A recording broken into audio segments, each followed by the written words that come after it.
You're looking at the two Indias that comedian Veer Das describes in his poem Two Indias. An India that is deeply divided between haves and have nots. An India where majestic skyscrapers coexist uncomfortably with slums.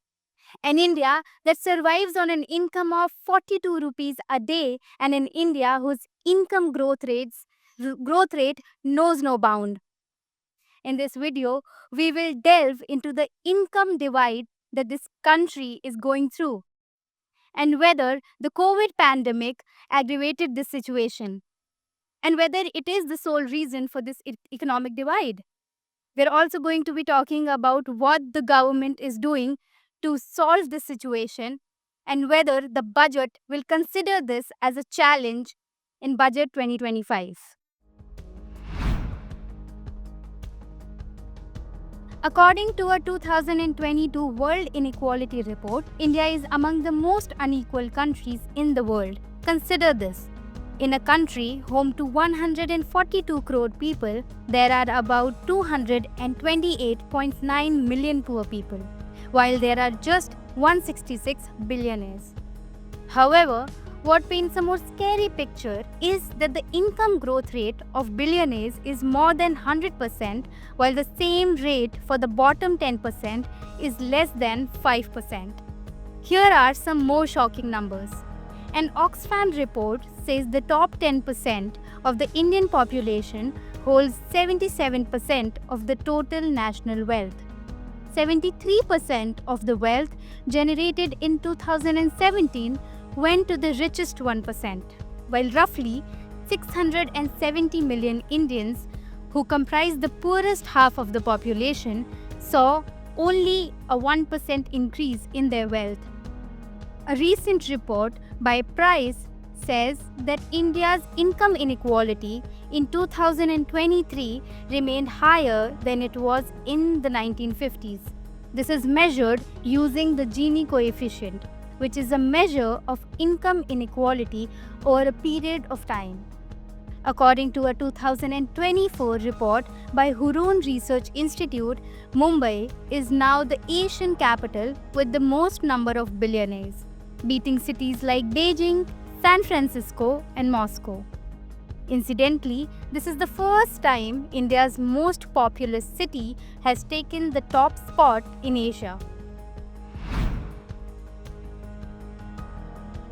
In November 2024, the poverty line for rural area stood at 1,059 rupees a month, which is around 35 rupees a day, and 1,286 rupees a month in urban areas, which is around 42 rupees a day. Households with an annual income of up to 3 lakh rupees are defined as the economically weaker section, and the lower income group is defined as households with an annual income between 3 lakh and 6 lakh rupees. An analysis by Azim Premji University established that inequality increased sharply during the COVID. The report says lower income households likely experienced a larger decline in earnings. Our analysis establishes that inequality increased sharply during the pandemic, and lower income households are likely to have experienced a much larger decline in earnings. After COVID, some eminent names like IMF's then chief economist Geeta Gopinath and former RBI Governor Raghuram Rajan warned that the Indian economy might follow a K-shaped recovery. While the V-shaped recovery is considered the most favorable, the K-shaped recovery suggests a widening gap in the way different sectors or different income groups bounce back after a recession. Simply put, it means the rich get richer and the poor get poorer. But while one lot supports this hypothesis, the other lot rejects it. A report by SBI called this hypothesis ill-concocted and flawed. Even the Finance Minister Nirmala Sitharaman has rubbished it on more than one occasion.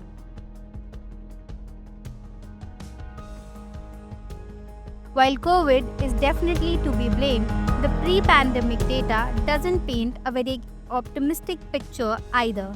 For example, a report by Period Label for Survey says income inequality has persistently increased since 2017 and 18, the first year that the survey took place.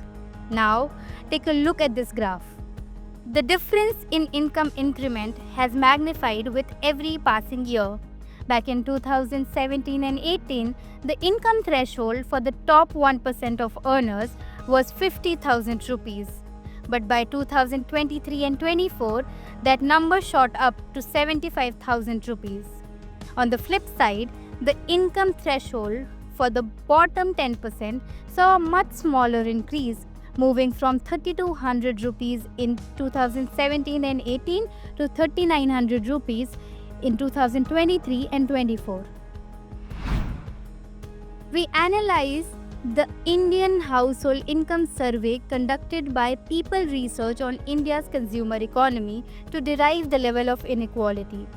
This survey is aimed at collecting information on the income, expenditure, and living conditions of Indian households. On an average, single households are spending less than 10,000 rupees a month. The latest data shows that GDP stands at 5.6%, which is way lower than what was expected from the last quarter. This tells us that consumption is down, which basically means people have less money to spend and are feeling the pressure of high taxes.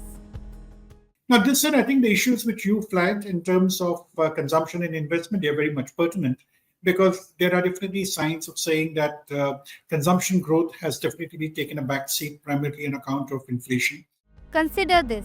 Maruti Suzuki India chairman R.C. Bhargava said that there has been a decline in sales of cars under 10 lakh, which was actually 80% of the total car market in India in 2018 and 19. He said, and I quote, "Unless the lower end of the market grows, there is going to be no feeders into the upper market," unquote.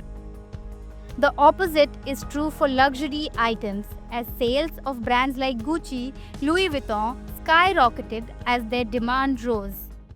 So actually, look at something like the lipstick phenomenon. It's more a case of saying that when we are going through a period of stress, when I say a period of stress, it's essentially a case of saying that post-COVID, we have seen that there were a number of factors which came in the way in which guided our own actions.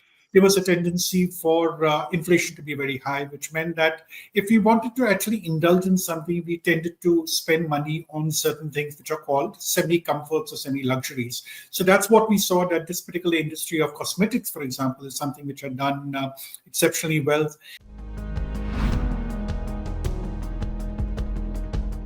To reduce the divide, economists suggest that the government needs to focus on social justice programs.